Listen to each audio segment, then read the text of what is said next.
It's an important week for us. We've got big games in front of us with Georgia out of the SEC and as well as Oklahoma State on the road. And we'll find out a lot more about our team and where we are. We'll be much healthier. Anthony Collins will play in this game. He's improving, not as fast as I think all of us want him to be, but certainly his presence out there in the court will help our basketball team quite a bit. It's just right now we're getting better. We're improving ourselves in a lot of different ways. Winning on the road is never easy, so it's good to get a win on the road, especially when we're a little shorthanded. But I think our team's coming together and we're making progress. Stan, you talked about how better Poland is in that bench role for whatever reason. Yeah.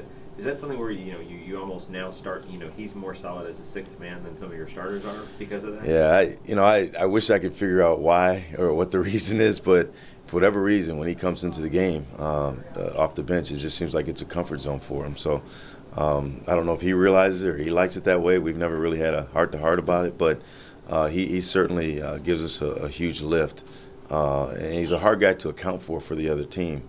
But we're probably at that stage where I really like to get a firm starting lineup and be consistent that way. It's not totally locked in, but I'd like to be in that position if we could.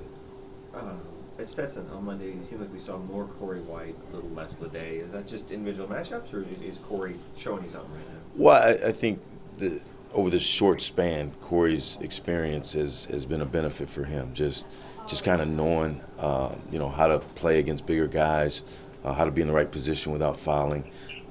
Zach continues to learn. The same thing with Javante. I could see their minutes definitely improving. It was their first road game too, and I could tell that they weren't, they were a little bit out of sync in terms of what they need to do out there in the court to help our team. Stan, get us up to date on Musa and where he is and when you might be able to get him back to practice and then back to games. Well, the doctors have cleared him, and he's going to start working out with the team. To what degree, we're going to find out in the next couple of days.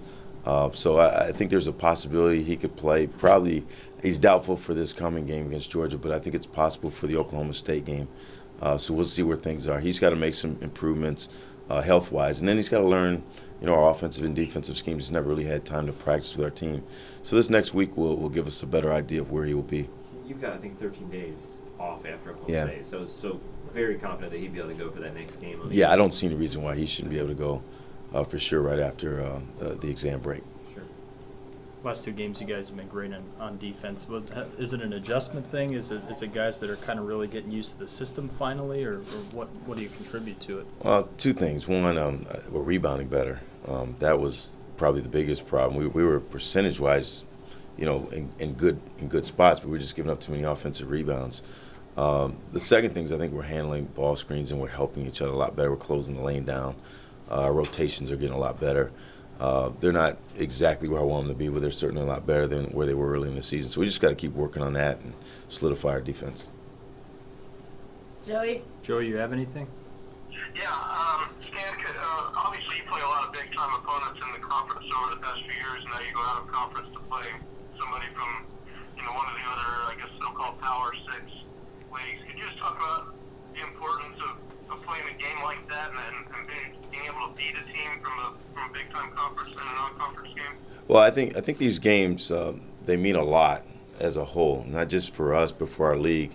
When they start rating your league, your RPI of if your league is number one or number two or wherever it may be, these games, these head-to-head matchups, determine a lot of that. And I think at the end of the year, when you're looking at NCAA bids and how many teams get bids from certain leagues, a lot of that comes down to these head-to-head type matchups. So we certainly want to do our part, not just for the league but for ourselves, to put ourselves in the best position we can against a quality opponent. So this is a big stretch. We've had some games where we've stubbed our toe. We've had some games where we've improved ourselves. We've got to put it all together, especially with this stretch in front of us. How important is it? What's your observation on the Louisville news today?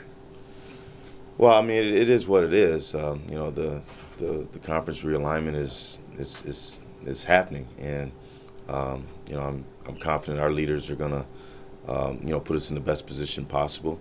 And other than that, I'm just going to focus on our team and trying to win basketball games.